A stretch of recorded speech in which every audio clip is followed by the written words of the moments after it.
आज षष्ठ अध्याय प्रारंभ होगा। अभी तक के जो सूत्र थे प्रथम द्वितीय तृतीय चतुर्थ एवं पंचम अध्याय, उनमें प्रथम अध्याय में संज्ञा प्रकरण परिभाषा प्रकरण था। द्वितीय अध्याय में समास का विधान था, विभक्तियां थी। तृतीय चतुर्थ और पंचम में प्रत्ययों का विधान चल रहा था। उन प्रत्ययों में कहीं कुछ अनुबंध होते थे, ठीक है, और जब अनुबंध होते थे तो उनसे संबंधित कुछ कुछ कार्य भी होते थे, यानी हम शब्दों की सिद्धियां करते थे, पर वो शब्द की सिद्धियां केवल प्रकृति और प्रत्यय तक ही वहां पर सीमित थे। पर शब्द सिद्धियों में प्रकृति प्रत्यय लाने के बाद जो कार्य होते थे, कहीं लोप हो रहा है, कहीं दीर्घ हो रहा है, कहीं गुण हो रहा है, कहीं वृद्धि हो रही है, ठीक है, कहीं पर अंत्य का लोप हो रहा है, तो इस प्रकार के जो कार्य थे, कहीं पर किसी वर्ण के स्थान पे कोई दूसरा आदेश हो रहा है, तो जो भी सिद्धि बनाने में जो विधियां होती थी, यानी जो विधि सूत्र होते थे, वो सारे षष्ठ सप्तम और अष्टम अध्याय से ही प्रवृत्त होते थे। तो अब जो छठा अध्याय हमारा प्रारंभ होगा, उसमें प्रायः करके कुछ सूत्रों को आप छोड़ देंगे और सर्व प्रकरण को छोड़ देंगे यदि, तो प्रायः करके सूत्र आपके सभी ऐसे हैं जो कि पीछे की सिद्धियों में लग चुके हैं, पीछे की सिद्धियों में वो लग चुके हैं किसी न किसी रूप में। बहुत कम गिने चुने सूत्र ऐसे होंगे जो कि आपके पीछे के सूत्रों में नहीं आए होंगे।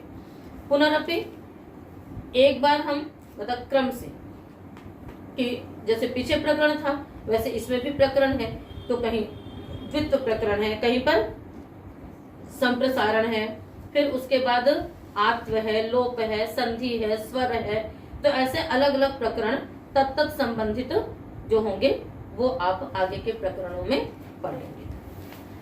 तो षष्ठ अध्याय के बाद इसमें कोई एकदम 2-3 सूत्र ही बस केवल संज्ञा के आएंगे, जो भी उनसे ही संबंधित होंगे, उन कार्यों से संबंधित 1-2 परिभाषा सूत्र होंगे। बाकी सभी सूत्र आपके विधि सूत्र ही प्रायः करके हैं। विधि सूत्रों में ही कुछ कुछ अधिकार चलेंगे, कुछ निषेध होगा, कुछ नियम होगा, किंतु मुख्यतया किनकी प्रधानता रहेगी? विधि सूत्रों की प्रधानता रहेगी। षष्ठ अध्याय के प्रथम पाद का प्रथम सूत्र है एकाचो द्वे प्रथमस्य। एकाचः षष्ठी का एक वचन, द्वे प्रथमा का एक वचन। प्रथमा का एक वचन हो सकता है द्वे, क्या होगा? द्विवचन। प्रथमस्य षष्ठी का एक वचन। इस सूत्र से आप पूर्व परिचित है। जब आपको हमने प्रारंभिक व्याकरण सरलता विधि में जुहोती की सिद्धि पढ़ाई, तब से ये सूत्र आपके परिचय में है, किंतु आज इस सूत्र को आप एक प्रथमावृत्ति के क्रम में इसका अध्ययन करेंगे। तो पदच्छेद आपने कर लिया। अब हम एकाचः में समास करेंगे। एकाचः में क्या समास होगा? इति एकाच। और दूसरा समास क्या हो सकता है?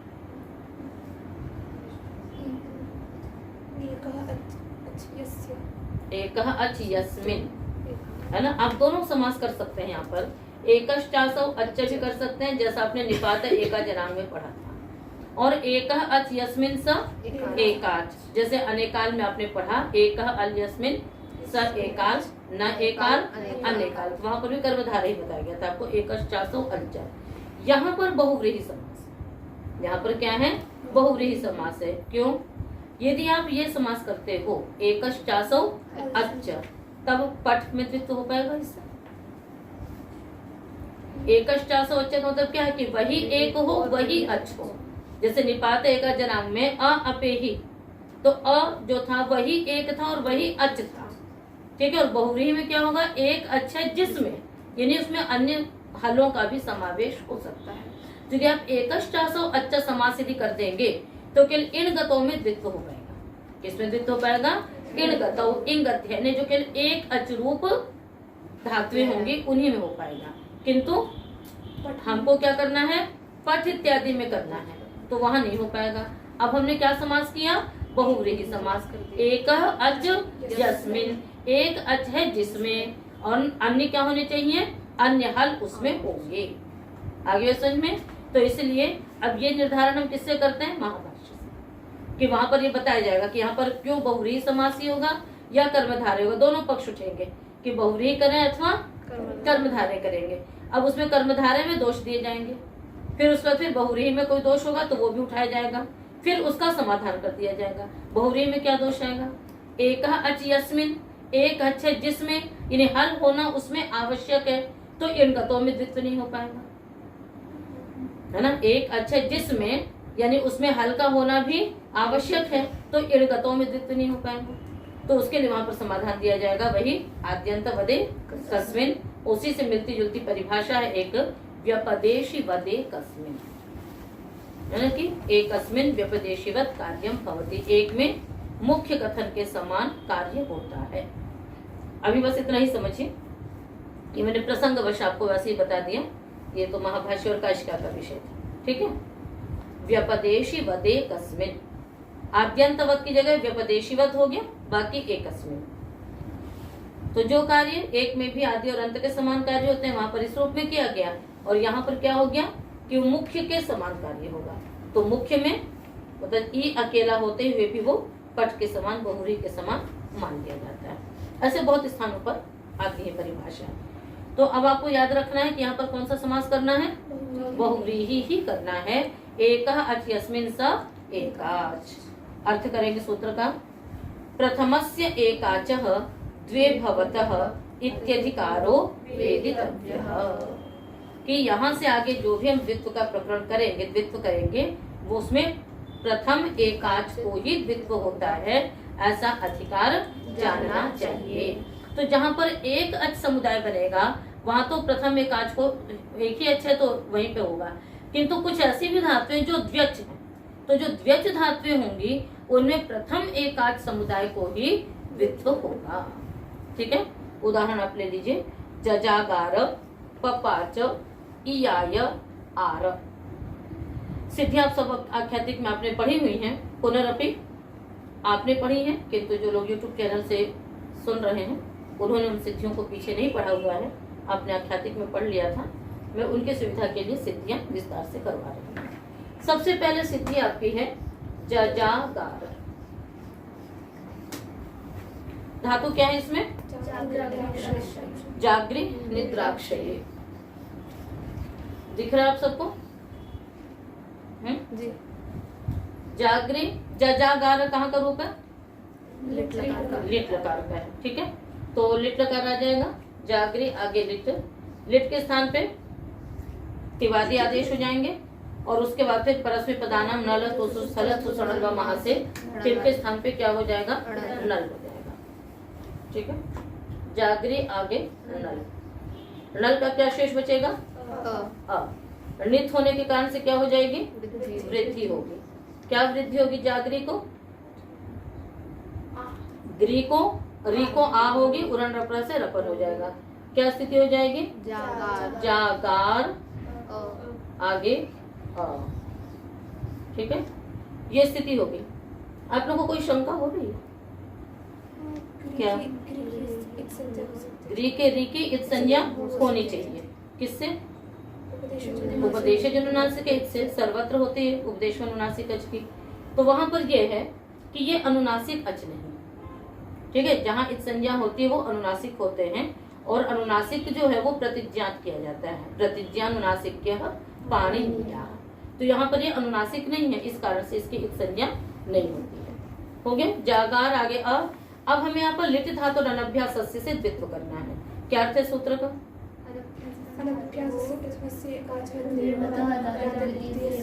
धातु दिए, अनभ्यासस्य धातोः प्रथमस्य एकाचः द्वे भवतः। तो जो प्रथमस्य एकाचः है वो तो अधिकार ऊपर से चला रहे हैं, इसलिए वो लगा यहाँ पर। तो वैसे सूत्र कहता कि अनभ्यास धातु को द्वित्व होता है।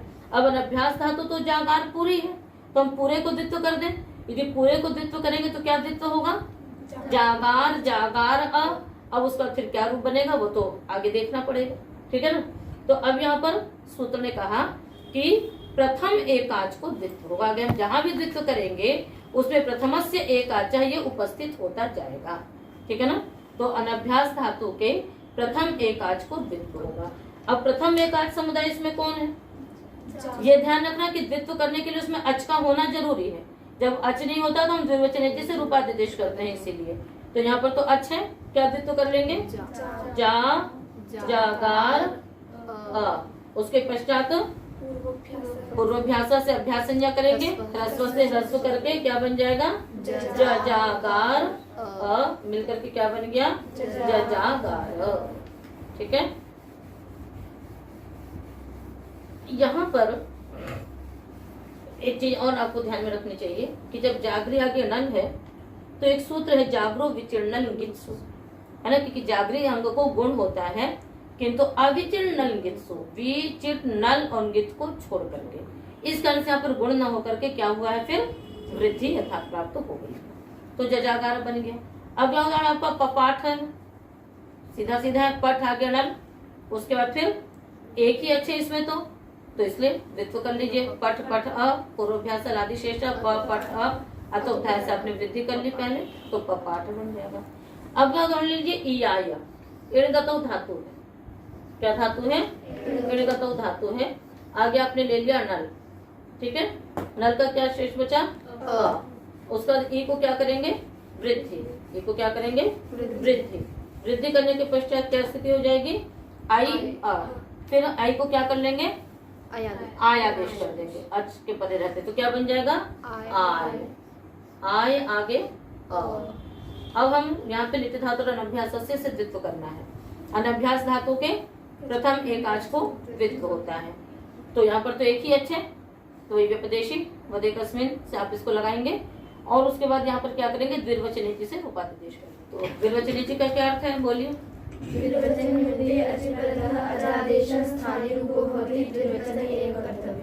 तो ये द्विर्वचन निमित्तक अजादेश है। द्विर्वचन निमित्तक अजादेश का मतलब क्या है, द्विर्वचन करने के लिए जो कलित सूत्र को, हाँ, जिसके परे रहते आप अजादेश कर रही हैं वही द्विर्वचन का निमित्त होना चाहिए। तो नल के परे रहते आप द्विर्वचन करेंगे तो द्विर्वचन निमित्तक अजादेश है। क्या अजादेश हुआ है, ई को वृद्धि और उसको आय आदेश, ठीक है। अब उसको जब हमें द्वित्व करना होगा तो क्या हो जाएगा, स्थानीय रूप होगा, यानी अजादेश से पूर्व जो स्थिति थी वो हो जाएगी। तो क्या स्थिति थी, ई, क्या द्वित्व करेंगी, ई आय अ। अब इसके बाद एक सूत्र है अभ्यासस्यासवर्णे, ये सूत्र भी आ चुका है, असवर्णे अचिपरतः अभ्यासस्य इवर्णस्य उवर्णस्य इयं उवं आदेशो भवतः। तो ये असवर्ण अस्परे है, इधर ई है और इधर आ है, तो ये सवर्ण अस्परे रहते जो ई, उसको क्या हो गया, इयं आदेश, क्या बन गया, ई को ई हो गया, तो ई ये आय अ, ई आय बन गया। आगे चलिए आर, अगली सिद्धि क्या है आपकी, आर। रिगतो धातु रखेंगे, क्या धातु है, रिगतो, री आगे नल, री आगे नल। यहाँ पर भी क्या करोगे, री नल, नल का बचा अ, फिर यहाँ पर भी आप क्या कर लीजिए, वृद्धि कर लीजिए, क्या वृद्धि हो जाएगी, आर, क्या वृद्धि होगी, आर। अब यहाँ पर आपको क्या करना है, द्वित्व करना है, तो द्विवचनीचि से रूपादिदेश करेंगे और रूपादिदेश करके क्या द्वित्व होगा, री आर, क्या द्वित्व होगा, री आर। उसके पश्चात क्या लगेगा बताओ, उरत लग जाएगा, उससे क्या हो जाएगा, उरत का अर्थ क्या है, अंगस्य अभ्यासस्य त्रिवर्णस्य अकारादेशो भवति। तो अर आर पूर्वाभ्यास आदि शेष अ आर, इसके बाद ये दोनों कैसे मिलेंगे, पहले अत आदेह लगेगा, क्या लगेगा, पहले अत आदेह, है ना। अंग के अभ्यास के आदि आकार को दीर्घ हो जाता है, तो अ को क्या हो गया, दीर्घ। अब अकार सवर्ण दीर्घ से दोनों को मिला देंगे, क्या बन जाएगा, आर, ठीक है। तो इस प्रकार से ये एकाचोद्वे प्रथमस्य सूत्र आपका पूर्ण हुआ। और ये तो उदाहरण दिए गए थे, बाकी कोई भी ऐसा द्वित्व करने का प्रकरण नहीं होगा, सूत्र उदाहरण नहीं होगा जिसमें ये एकाचोद्वे प्रथमस्य सूत्र न प्रवृत्त हो। यदि एकाचोद्वे नहीं होगा तो अगला सूत्र है अजादेर द्वितीयस्य। चलिए उसको पढ़ लेते हैं हम लोग। अजादेह, हाँ, द्वितीयस्य षष्ठी का एक वचन। ऊपर से द्वे की अनुवृत्ति आ रही है, द्वे और एकाच दोनों की वृत्ति आ रही है। अर्थ बनाएंगे सूत्र का, पहले समास करिए। अच आदि यस्य, यहाँ पर भी बहुव्रीहि समास होगा, कर्मधारय नहीं होगा। अच आदि यस्य स अजादि तस्य अजादेः, षष्ठी है ना ये, तो तस्य अजादेः। अजादेः धातोः द्वितीयस्य एकाचः द्वे भवतः। अजादेः, यहाँ पर धातु की वृत्ति नहीं, तुम धातु नहीं लगाएंगे। अजादेः द्वितीयस्य एकाचः द्वे भवतः। कहते यदि अजादि धातु हो, वैसे तो धातु को ही द्वित्व होता है, पुनरपि अजादि धातु को क्या होता है? द्वितीय एकाच को द्वित्व होगा। तो अजादि में जैसे आपका उदाहरण बनाएंगे हम लोग, अटिटिशति, अशिशिशति, अरि रिशति, अटिटिशति, इसकी सिद्धि करेंगे। वैसे आप इसको पढ़ चुके होंगे आटिटट वगैरह में। यहाँ पर हम दूसरे उदाहरण में इसको देखते हैं। ये सन्नंत के उदाहरण है, दिख रहा है आप लोगों को? आटिटिशति, कहाँ का रूप लग रहा है आप लोगों को? क्या प्रत्यय हुआ होगा इसमें? सन। किससे सन होता है विदुषी? धातु हो, पूरा सूत्र बोलिए, द्वित्व किससे होता है? ममता, आप लोग नहीं बोलेंगे। ममता, धातु समानाधिकरण है, बहुत बढ़िया। ऋतंबरा, धातु कर्मण समान कर्तृका दीक्षायाम वा, अर्थ बोलिएगा।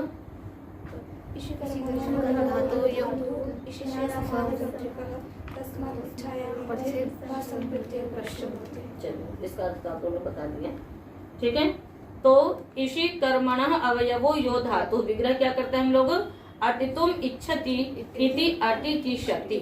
तो यहाँ पर इच्छति, इष का कर्म क्या है? अटितुम है। इषि कर्मणः अवयवः यो धातु, कर्म हो गया अटितुम, ठीक है। उसका अवयव क्या है? अट, किसके साथ समान करता वाला है? इच्छति के समान, है ना। अटितुम इच्छति, अटितुम देवदत्तः, अटितुम इच्छति। इच्छति का भी कर्ता कौन है? देवदत्त। और अट का भी कर्ता कौन है? देवदत्त। तो दोनों का कर्ता देवदत्त, इसलिए समान कर्तृक हो गई। तो उससे क्या हो जाएगा? यहाँ पर सन प्रत्यय होगा। तो अट आगे सन, ठीक है। इसके पश्चात सन जो है वो अर्धातुकम शेष से अर्धातुक संज्ञक होगा। वलादि अर्धातु को अर्धातु कस्य वलादे से इट आगम हो जाएगा। तो अट इट, इट का बचेगा ई, अट ई स। सन के न के भी संज्ञा कर दीजिए, अट ई स। अब हमें यहाँ पर द्वित्व करना है, संज्ञो सूत्र लगाएंगे। क्या सूत्र लगाएंगे? संज्ञो। क्या अर्थ है सूत्र का? परत नहीं है। सन्नन्तस्य यङन्तस्य अनभ्यासस्य धातोः प्रथमस्य एकाचः अजादे द्वितीयस्य एकाचः द्वे भवतः। सन्नन्त यङन्त अनभ्यास धातु के प्रथम एकाच को द्वित्व होता है, ठीक है। तो ये सन्नन्त धातु है ना। और इसके धातु कैसी है? ये अजादी है, द्वित्व तो करना है। तो एकाच जो प्रथमस्य तो क्या करता है? प्रथम एकाच को द्वित्व करता है। तो प्रथम एकाच कितना है? अट। यदि हम प्रथम एकाच को द्वित्व कर देंगे तो क्या द्वित्व होगा? अट अट। फिर पूर्वभ्यास हलादि शेष, आदि हल शेष बचेगा। यदि आदि में हल नहीं है तो वो शेष नहीं रहेगा। तो आगे तो जो रूप बनता वो भगवान ही जानता। सूत्र ने कह दिया कि यदि अजादी है तो उसके द्वितीय एकाच को द्वित्व होगा। अब ये जो है ये पूरी सन्नंत धातु है। ये किससे धातु? ये सनाद्यंता धातु से। तो इसलिए सूत्र में क्या द्वित्व अर्थ करेंगे हम? सन्नंत यङन्त धातु के द्वितीय एकाच को। तो जो अटिस ये धातु बन गई है, अब इसके द्वितीय एकाच समुदाय को द्वित्व करेंगे। तो अब इसमें कितने अच्छा आप बताइए? तीन है। कितने हैं? तीन। एक अ, एक ई, एक स। तो अब आप द्वित्व कैसे करेंगे? द्वितीय एकाच समुदाय निकाल लेंगे। तो इधर का अ रह गया, एकाच समुदाय बनाने के लिए इधर से भी हल ले लेंगे, इधर से भी हल ले लेंगे। तो क्या द्वित्व हो जाएगा? टिस टिस। क्या द्वित्व हो जाएगा? टिस टिस अ, टिस टिस अ, ठीक है। उसके बाद फिर पूर्वभ्यासः हलादिः शेषः, पूर्वभ्यासः हलादिः शेषः। तो आपने द्वित्व किया अ, पहले द्वित्व की स्थिति लिख लीजिए, टिस टिस। आप सा को शा भी कर सकती हैं और नहीं भी कर सकते हैं। आपको इधर निकाल देंगे क्योंकि आपको एक ही अच समुदाय को द्वित्व करना है। अब उसका पूर्वभ्यास हलादि शेष लगाएंगे। तो आदि हल क्या है? ट, ठीक है ना। तो वो शेष रह जाएगा, ये वाला सा चला जाएगा। क्या रह गया? टिस अ, इसको क्या कर लेंगे, मूर्धन्यादेश कर लेंगे। किससे होता है मूर्धन्यादेश ममता? आदेश क्या अर्थ है इसका? कस्य सकार से, किसी भी सकार को किस सूत्र से कर रही हो? तो किस सकार को द्वित्व होगा? वो सकारादेश होगा। आदेश और प्रत्यय, आदेश और प्रत्यय के सकार को मूर्धन्यादेश होगा।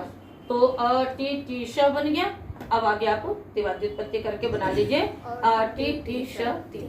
ठीक है, इसी प्रकार से आप अरिरिषति बनाएंगे। क्या बनाएंगे? अरिरिषति। अरिरिषति में क्या धातु है बताइए?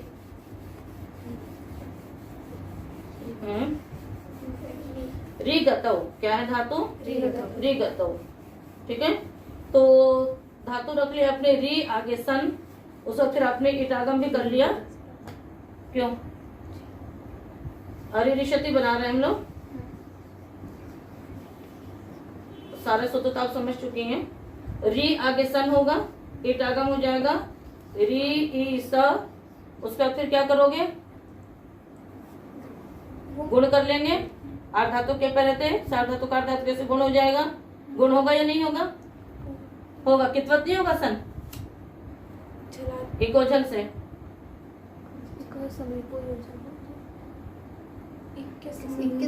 एक के समीप जो हल, वो तो हलंताच्य कहता है।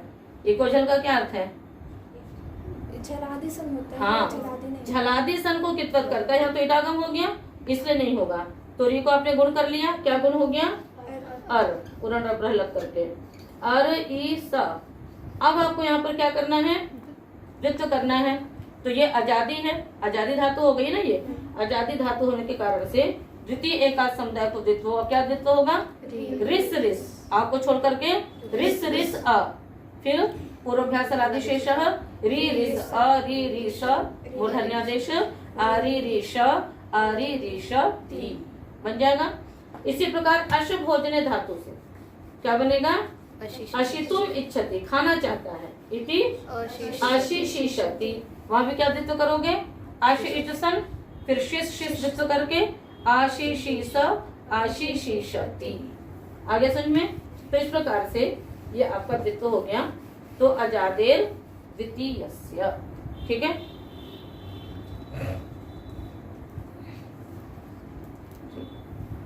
तो आज का पाठ इन दो सूत्रों में हम समाप्त करते हैं। शेष अगले पाठ में करेंगे।